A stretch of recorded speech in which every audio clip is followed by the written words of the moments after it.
you're never going to get away from it. It's something that you're always going to have to deal with. And you're always going to have that 20% market that's going to treat you like a rate, and that's all you are. But he turned it around and turned it into a referable moment. And what he did was he goes, you know, in all fairness, Mr. Johnson, this is my livelihood. This is how I pay for, this is how I make money and how I feed my family. Now, because of who you were referred by, because Mr. Taylor endorsed us to you, and you are in and you have a great relationship with him, I want to do everything I can to earn your business. So in light of that, I'm going to go in and I'm going to cut my commission a little bit. But in order for me to do that, I need to have a conversation with you about something that you and I agreed to when we first started. And he said, at the end of the day, I'm more than happy to do this if you find value in it and if you agree and commit to me that you're going to refer me to somebody you care about. I need you to make that commitment to me, because otherwise, for me to lose the money on this commission, I have to decide if this is going to be a good fit for my business. Because he goes back to the conversation that he started with, which was when he set the expectation, it goes, I don't know if I'm going to be the perfect fit for your needs, just like you're sitting here trying to decide if I'm a perfect fit for your needs. And he goes back to that, and he uses that conversation to give him the breathing room to say, listen, I'm going to cut my commission and be as competitive as I can and work skinny on it, but you're going to have to return the favor, and you're going to have to agree to refer me to somebody and make that commitment. Wow. Isn't that a powerful way, to your point, of learning how to create referable moments? Absolutely, and not only to that, but that just goes back to qualifying the quality of work that loan officer is offering. Exactly. You know, it's, you know, as Dave likes to say, you can eat at McDonald's or you can eat at Ruth's Chris Steakhouse. Right. Both of them will get you fed, but what's going to be the better experience? Right. And some people, to be honest, some people's appetite is really just fast food. That's why there's so many of them. It's because that's what the general population believes that they need. However, if you sat down and really outlined all of the things that could go wrong, and we'll get to that because I actually have a list. I created a list of 100 things that could go wrong during a transaction. Most of the consumers that you talk to, and a large percentage of the realtors, don't know what they don't know. Let's just keep that as a general rule, that more often than not, the realtor and the consumer has no real identification of the things or the amount of things that could go wrong. Beyond an appraisal not coming in at value or the home inspection not coming through, most consumers don't see any reason why loans can't close. Is that a fair assessment? To my experience, absolutely. And so what we need to play a part in that is being able to define what we are to our clients, and that is being that consultant that we talked about. Remember how I said we get paid to do 3 things? Oh yeah, that's I had a coffee meeting earlier today with the top 104 Northeast Indiana realtor, and that's exactly the pitch I used. And the truth is that it gives us such a great leverage against people that try to beat us up, so to speak, because every time that conversation is brought up and the diminishing of our value occurs, our number one response is, the relationship from who you came from valued my service at such a high level that they felt compelled to want to refer you to me. Now, I want to honor that relationship, but as long as it makes good business sense. So I have no problem cutting my commission, but you have to understand that my business model doesn't work if I cut your commission and I receive nothing for it. And that's where the idea of, when you're comfortable with your value, when you're comfortable understanding that your role in this business is to go out there and amplify relationships and to create referable moments and to continue to pass that message on, you become very comfortable with finding ways on the fly to turn them into situations that could yield you more business. And so I want you to write something down on a piece of paper, if you don't mind. I'm going to ask you to write 3 letters from top to bottom. C-A-R-E, from top to bottom. Okay. Under next to C, I want you to write create. R, I want you to write referable. And E, I want you to write experience.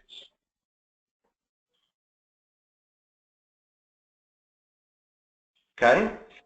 You have to ask yourself every single day, what am I doing inside of the branch that proves that I care? And care is defined as creating a referable experience.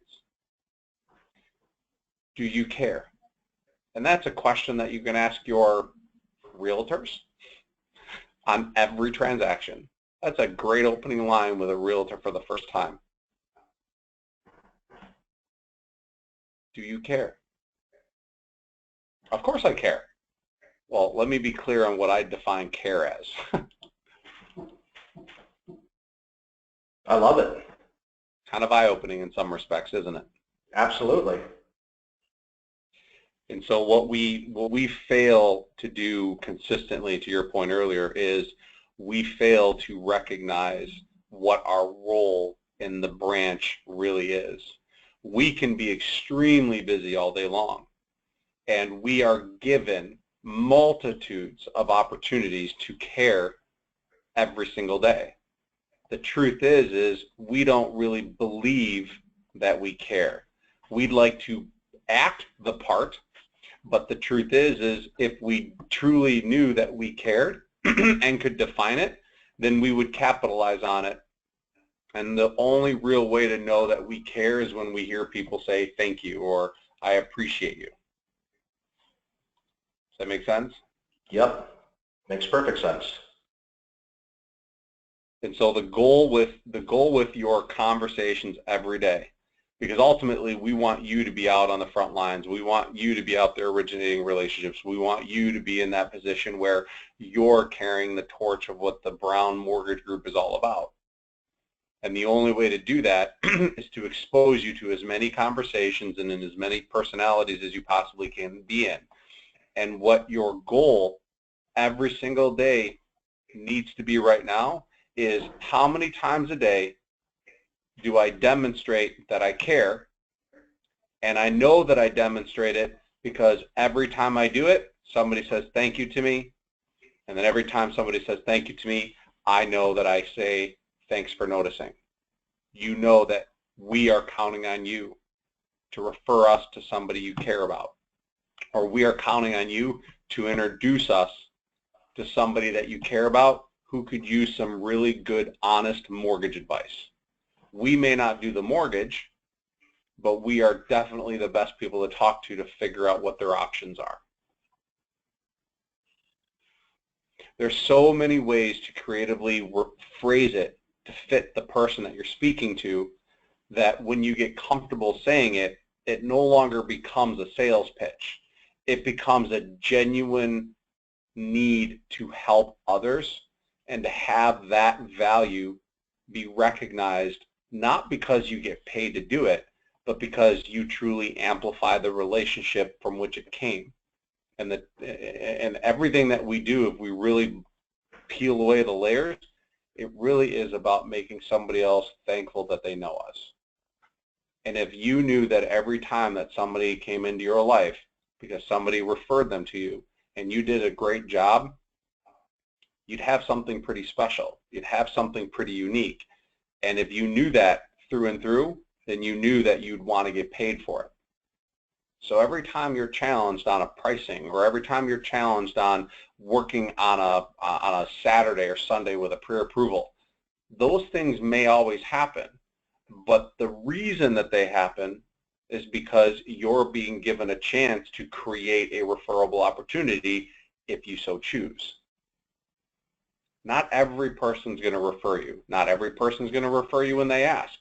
But believe me when I tell you that momentum starts to pick up when you get comfortable with it and you start having these conversations more and more, and then eventually you strike a vein of a limitless supply, it seems like. I can literally track my business back to about 5 to 10 people in a 4-year window that literally spawned my mortgage practice. Because the one, I mean, for example, Rob Martoya, perfect example. Rob Martoya came to me. He's referred me his brother, his sister, and each of his brother and sister have kids that have all bought homes, and I've probably done, between refinances and purchases, probably about, just from that immediate family, not to consider any of the other referrals that I've gotten from all those businesses, I've probably done about 25 transactions with just the Martoya family. 25. Wow. And then you add to that, then you've got Pat Kalinowski over at Ford, who was a supervisor to Rob Martoya. While they worked together, Pat went to another department, and Pat referred me to a couple engineers, but then Pat referred me to some of his friends that he races cars with. And that turned into, I mean, I've got engineers at Detroit Diesel and at Ford Motor Company and at Denso International and at Alpine and at Panasonic. I mean, the list just goes on, because they talk, and because I amplified that relationship and made it a guarantee to myself that I was going to always ask for help, I never would have gotten those opportunities if I didn't care. So every time you pick up the telephone, every time you engage with somebody, every time you have to deal with the crap of our business, shouldn't be a downer. It should be, if I'm going to be doing this, I'm going to show them that I care.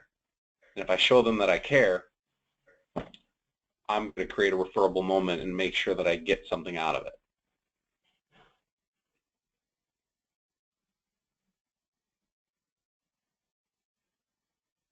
Mic drop. No, you're right. I'm not even sure what to say to that, other than, I mean, I'm fired up. That's awesome. Yeah, and if you do it consistently, you don't know who that family is going to be that creates the 25 opportunities. You don't know, you know, who it might. But if you do it consistently, you're going to hit. And like you said, it's not going to be everybody, but it'll be enough people. Right. It's good karma. It's good business. It's good dialogue. It's very relational. It's very different than the rest of the marketplace that we compete against. We are, again, defined by only what we say and how we say it. I didn't care if I did every mortgage that came across my desk. I only cared about one thing. I cared only about getting that client to know without question that my business grows because somebody that they care about referred them to me. Somebody that they're eventually going to care about, they're going to want to refer to me. And the triangle of trust continues to grow and evolve. And the truth is that when we stop doing it, it isn't because we stop caring. It's just we stop because we forget. We forget to capitalize on those moments. And the moment that you take your thumb off of that button, you're going to have to put both hands on that ball as you push it uphill. Because it takes an army of people to move your business forward, and it's always, always uphill. And I personally would rather have 600 people in my database advocating me to the people they care about. And let's be really clear about that. You can have a database of 30 people, and each one of them, if they know emphatically that you're counting on them to help, 60% to 80% will do it gladly if they know that that's what you need. And that database isn't just clients. You've got friends. You've got business relationships with other people. Think about how many business owners could benefit from hearing the stuff that you and I are talking about. Think about how many CPAs you could have a conversation with and ask them, do you have a care program for your clients? Think about how many realtors could benefit from this. Think about attorneys. Think about financial planners. These are all sources of business that I've gotten business from over the years. One of my greatest success stories was a client that came to see me, and I ended up not doing the mortgage for them, but I was in the market to expand my affiliated relationships, and I needed a CPA. And I was looking at their self-employed tax returns, and I said, you know, who's Terry? Are you happy with your accounting services? And they're like, oh my gosh, she's the best. I'm like, hey, listen, would you do me a favor? I'm in the market for a CPA. Can you put me in touch with her?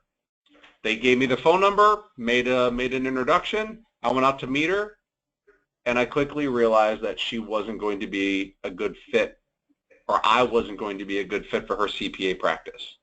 So instead of calling it quits, I talked to her about my business model, talked to her about what it is that I want. And the reason we weren't a good fit was simply because I did mostly residential, and most of her most of her tax returns were businesses and commercial, like, you know, bigger business type things. Sure. But before I left, she did tell me, but you know what, Doug, you might be a good fit for another one of my businesses. I have a divorce strategies practice. I said, well, I've never heard of that. What is that? Well, I have a bunch of attorneys, divorce attorneys, who, when they get a client, a female client, have to figure out their alimony, spousal support, child support, and things of that sort, and they send the client to me so that I can do a budget analysis to figure out how much they're going to need to request from their ex. And the amazing part is every single one of those women are going to either need to buy or refinance a house, and most of them are going to have money. I was like, holy cow, you've got to be kidding me. I never thought that something like that existed. That turned out to be a very profitable and social relationship, because it was like a gold mine for me. Okay. The message behind that is that when you care, the message can really be taught to any business that's out there that deals with consumers. And if you're limiting yourself just to realtors, and you're limiting yourself just to consumers, you're missing out on a whole nother faction of people that struggle with the same ideas of how to deliver a referable process and a referable product and a referable experience, that you now have the knowledge to be able to explain how to put that into words, and it truly does amplify your value as a consultant to go in line with how you believe you operate a business. Makes sense. That makes sense? Absolutely. So kudos to you for making that consistent effort on every call. I mean, even if it isn't on every call, I mean, the truth is that the more comfortable you get, the more diligent you are, the more creative, the more fluid, the more conversational it happens, you begin to find ways to lead people to those referable moments. It's almost like dating them. I mean, it's almost not even fair sometimes. And the beauty of it is then that's when it becomes fun. That's when it becomes almost a game. It's like a chess match. Like, how many people can I get this call to have happen today, and how many people can I say thank you, and then how many people can I add to my referral list? And it really becomes something that you use to define what you do every day. If you really want to become self-sufficient and you want to close 3 to 5 loans a month, you need to be targeting anywhere between 15 to 20 referrals a month. And that's not hard if you consider that's one every business day of the month. And if what you do 8 to 9 hours a day is doing the CARE program, I have a hard time believing that you wouldn't be successful in accomplishing that. Agreed. That's it. Agreed 100%. So what can I help you with? Is there anything that you're struggling with, or anything that that's on top of mind that that maybe I can address with you or clear up for you? I'm going to say not really. It's the first couple weeks in have been kind of the fear of I don't know what I don't know. A lot of, you know what I mean? It's tough to dive headfirst into things when you kind of have that feeling. Now, Dave has been absolutely fantastic of making sure that I'm up to date and that I'm sitting in with every pre-approval that comes through, and I'm getting on to surveillance to enter it in and become more comfortable with the software. He's a leader in that respect for sure. No, he's right. He's that's how he was when I first met him 15 years ago, and that's how he is today. As I'm getting more comfortable with that, again, arms wide open, diving in head first with the triangle of trust and asking for referrals and just making it just as much a part of my business as really any other thing. The product knowledge and how to work with borrowers and how to ask the right questions, that's old hat. That's like riding a bike. Right. But it's learning how to build a business. And the thing that I'm just most excited about is this is my second time around. I have a chance now to, I still have established relationships from 10 years ago, 15 years ago, but this is really a chance for me to kind of reinvent myself completely. And coming out of the chute, this is how I'm going to run my business. Love it. Love it. Hey, is Ryan Miller on this call? You know what, my friend? I think Ryan's not on the call because apparently you might be smoking him with regards to leads. Woo! Is his loan partner on the call? I don't think so. Ah, all right. It's just us men then. I love it. I love it. So how long have you been on the call for, Dave? 45 seconds, just long enough to hear Brendan talking about reinventing himself and, kind of just, excited about being able to lay out a consistent business plan from day one. Well, I would highly advise you to go back and listen to the replay when I send it to you because I think the message that we had today was pretty good. But Brendan, you want to kind of give Dave a kind of a quick little Cliff Notes version of what you and I talked about? Yeah. The basis of it, Dave, was, I need to be asking myself every day what I'm doing inside the branch, what I'm doing inside of Dave Brown Mortgage Group to care, which is further defined as create a referable experience. How many times do I care? How many times do I create that referable experience? And making it second nature to ask for referrals, to build the value up, to make ourselves referable.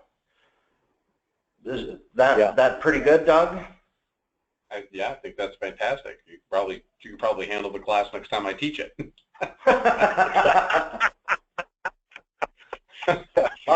Yeah. Hey, Brendan, what are you doing tomorrow at 10, 1, 3, and 4:30? Doug could use a pinch hitter for a care class tomorrow. Woo!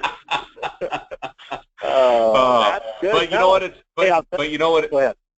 No, I was going to say what really excites me is when you start clearly defining what your value is, you begin to rise above those times when people kind of commoditize you. I was using an example that I have an LO that recently just today emailed me and said, I have this client that was referred by a good customer of mine, and he's kind of squeezing me on rates. And I said, well, and he goes, but I found the perfect way to handle it. And I didn't coach him on this, but this is exactly what I would have done.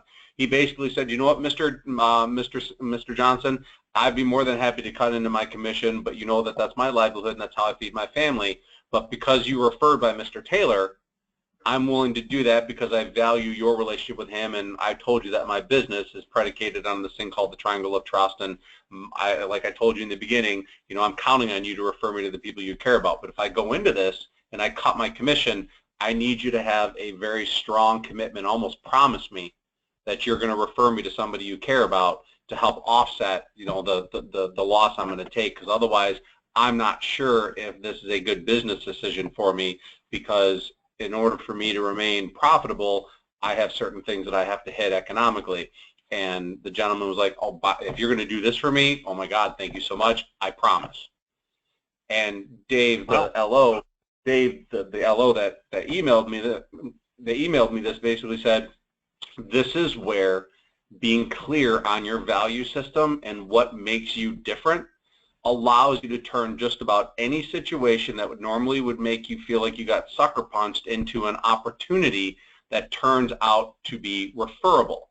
And the beauty of setting the stage, and I don't know if we've gone over the 5 bullet points of setting a stage with every client yet. Have we? Have we gone over that? The 5 bullet points that I do? Not yet. Not yet. Okay. So the whole key in this is if you fail to set the stage in the very beginning, on the onset of your relationship, before you fall into the mortgage role that we all play, when you set the stage, it allows you to go back to those agreements that you made at the very beginning, and it just helps to elevate your consultative skills as well as making that agreement that you had about delivering and managing fears and expectations all part of, I will discount my commission, however, as I said to you before, we have to make this a good business decision, and I said I may not be the right person for you and you might not be the right person for me, but right now what we have to figure out is if this economically is going to make sense. So in light of this, I need you to make a commitment and a promise. And he was full bore into it because he's like, listen, Doug, my business is all about building relationships. I can't get any more loans if he doesn't talk to other people about me. I mean, I'm getting business from realtors, but I need him to go out there and advocate me. And it seemed like a great way for me to push him and to motivate him what he finds valuable. I'm gonna talk to him in his language, but he's gonna respond to me in mine. And he's like, if I can wake up every day and care and create these situations, bam, it is truly what we all strive for. Is that pretty clear, Brendan? Is that kind of almost, is that kind of on the same page? Yeah. Oh, yeah. Absolutely. In a worst case scenario, that borrower doesn't see the value or just can't see the value, and and so you lose the deal. They say no. That's the worst thing they can do. But they're all going to say yes. The difference is that when they say yes and you follow it with, because everyone's going to go, will you be able to refer me? And they go, absolutely. The next person I hear. The challenge is using neuro-linguistic programming, NLP. Make them say the word, I will commit. Make them promise. Make them put some skin in the game. And it's going to be uncomfortable at first, but the decision to take a loss on a loan and do a transaction for somebody that, is simply just taking advantage of you, I don't necessarily agree with. Now, we all have to take it on the chin from time to time, and I agree with that. But we can either choose to take it on the chin and get nothing for it, or we can choose to take it on the chin and at least provide them with an opportunity to say thank you to us in a way that will offset it by making them commit or promise or do an agreement that said that they will. And that only happens more effectively if the stage was set in the very beginning. And we'll go into that next week. I think, Brendan, we'll talk more about that here because, I've got a good topic to bring up in the branch with you and Kaylee, just about tightening up something that gets us in front of somebody in the beginning. So, and using that script. So, no, that makes total sense. Hey, Doug, do you have like 2 minutes after the call that I can keep you for like 2 minutes? Actually, I was going to ask you the same thing. So, hey, Brendan, that's my soapbox for today, brother. I got nothing else. Hey, Doug, thank you so much for the my time pleasure, my friend. and the message, and I love it, man. I love it. Awesome, buddy. I'm thankful that I get to play a small role in your success. Thank you so much. Have a great day. You're welcome, buddy. You too. Bye-bye. Hold on one second.